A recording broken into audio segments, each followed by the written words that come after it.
नहमदुहु व नसल्ली अला रसूलिहिल करीम अम्मा बाद फ़ाऊज़ु बिल्लाहि मिनश शैतानिर रजीम बिस्मिल्लाहिर रहमानिर रहीम। मिन्हा अर्बातुन हुरुम सदक़ल्लाहु मौलानल अज़ीम। रजबुल मुरज्जब उन 4 महीनों में से एक महीना है जिनको कुरान मजीद में अल्लाह ताला ने हुर्मत वाले महीनों में शामिल फरमाया है। ये 4 मुअज़्ज़म महीनों में से एक मुअज़्ज़म महीना है और अहादीस में भी रजब की बड़ी फजीलत वारिद है। चंद हदीसें भी मैं आपको बता देता हूँ। मेरे नबी ने फरमाया, रजब शहरुल्लाहि व शुबानु शहरी व रमज़ानु शहरु उम्मती। रजब अल्लाह ताला का महीना है और शबान मेरा महीना है और रमज़ान मेरी उम्मत का महीना है। और ये रजब वो पाक महीना है, ये वो बरकत वाला महीना है जिस महीने में अल्लाह रब्बुल इज़्ज़त ने अपने प्यारे हबीब हज़रत मुहम्मदुर रसूलुल्लाह सल्लल्लाहु अलैहि वसल्लम को मेराज भी कराई। मस्जिद हराम से मस्जिद अक्सा, फिर मस्जिद अक्सा से अल्लाह ने अर्श बरी की सैर करवाई। अब इस रजबुल मुरज्जम में इबादत जो है, वो जो हम इबादत करते हैं उसका सवाब दुगना हो जाता है। तो फरमाया इसकी 27 की जो रात होती है उसको शब मेराज कहते हैं, 26 का दिन और 27वीं की रात। इस रात की बड़ी फजीलत है, ये बड़ी बरकत वाली रात है, इसकी बड़ी शान है।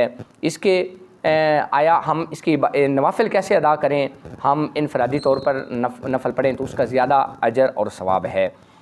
कैसे अदा करने हमने फरमाया, रजब की 27वीं रात को 2 रकत नमाज नफल पढ़े और हर रकत में अलहम्द शरीफ के बाद कुल हुवल्लाहु अहद 21 मरतबा पढ़े। नमाज से फ़ारिग होकर 10 मरतबा दुरूद शरीफ पढ़े। फिर अल्लाह से जो भी दुआ करे, फरमाया अल्लाह ताला उसकी दुआ को कबूल फरमा लेगा। और फरमाया जब दूसरों के दिल मुर्दा हो जाएंगे तो उसका दिल ज़िंदा होगा।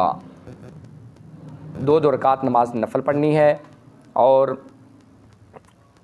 टोटल 12 पढ़नी है, ठीक है। तो हर रकत में 1 मरतबा सूरतुल फातिहा और उसके बाद सूरतुल इखलास 21 मरतबा पढ़े। एक तरीका ये है। और दूसरा तरीका ये है, फरमाया कि जो बंदा सूरतुल 12 रकात नमाज नफल की नियत करके और नमाज नफल शुरू करे और हर रकत में सूरह फातिहा के बाद सूरतुल इखलास 1 मरतबा पढ़े और ऐसे जब 12 रकात पढ़े फिर 2 रकत के बाद बैठ जाए, अत्तहियात पढ़े, पूरी अत्तहियात यौम यक़ूमुल हिसाब तक, फिर खड़ा हो जाए, फिर तीसरी रकत पढ़े। ऐसे हर रकत 2 रकत के बाद बैठे, अत्तहियात पढ़े। और जो बंदा 12 रकातें पूरी करता है उसके बाद सलाम फेर दे, फिर 1 तस्बीह पढ़े, सुबहानल्लाहि वल्हम्दुलिल्लाहि वला इलाहा इल्लल्लाहु वल्लाहु अकबर, फिर 1 तस्बीह पढ़े इस्तिग़फ़ार की, 1 तस्बीह दुरूद शरीफ की पढ़े। उसके बाद अल्लाह से जो भी दुआ मांगे अल्लाह ताला उसकी दुआ को कबूल फरमाएगा। और सुबह का रोज़ा रखे। फरमाया जो बंदा ये रात इबादत करता है वो ऐसे है जैसे उसने 100 साल रातों को इबादत की। और जो रोज़े रखता है दिन का, रजब का 27वीं का, वो ऐसे है जैसे उसने 100 साल रोज़े रखे। तो जब वो अपनी रात इबादत में गुजार लेगा, फिर अल्लाह से जो भी दुआ करेगा, मेरा अल्लाह उसकी दुआ रद्द कभी नहीं करेगा। हाँ, एक दुआ है जो अल्लाह कबूल नहीं करेगा, जो गुनाह की होगी। जो गुनाह करने की दुआ होगी वो अल्लाह कबूल नहीं करेगा, बाकी अल्लाह ताला हर दुआ कबूल फरमाएगा। इस तरीके से अपने नवाफिल पढ़ें, इनफरादी तौर पर पढ़ें, घर में पढ़ें, बच्चों को भी बताएं।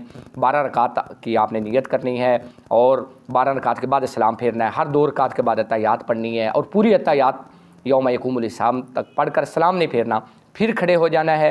इस तरीके से आपने अपनी रात गुजारनी है, अल्लाह से रो रो कर दुआ करनी है, रोज़ा रखना है। अल्लाह ताला कबूल व मंजूर फरमाए। जज़ाकल्लाह। वमा अलैना इल्लल बलागुल मुबीन।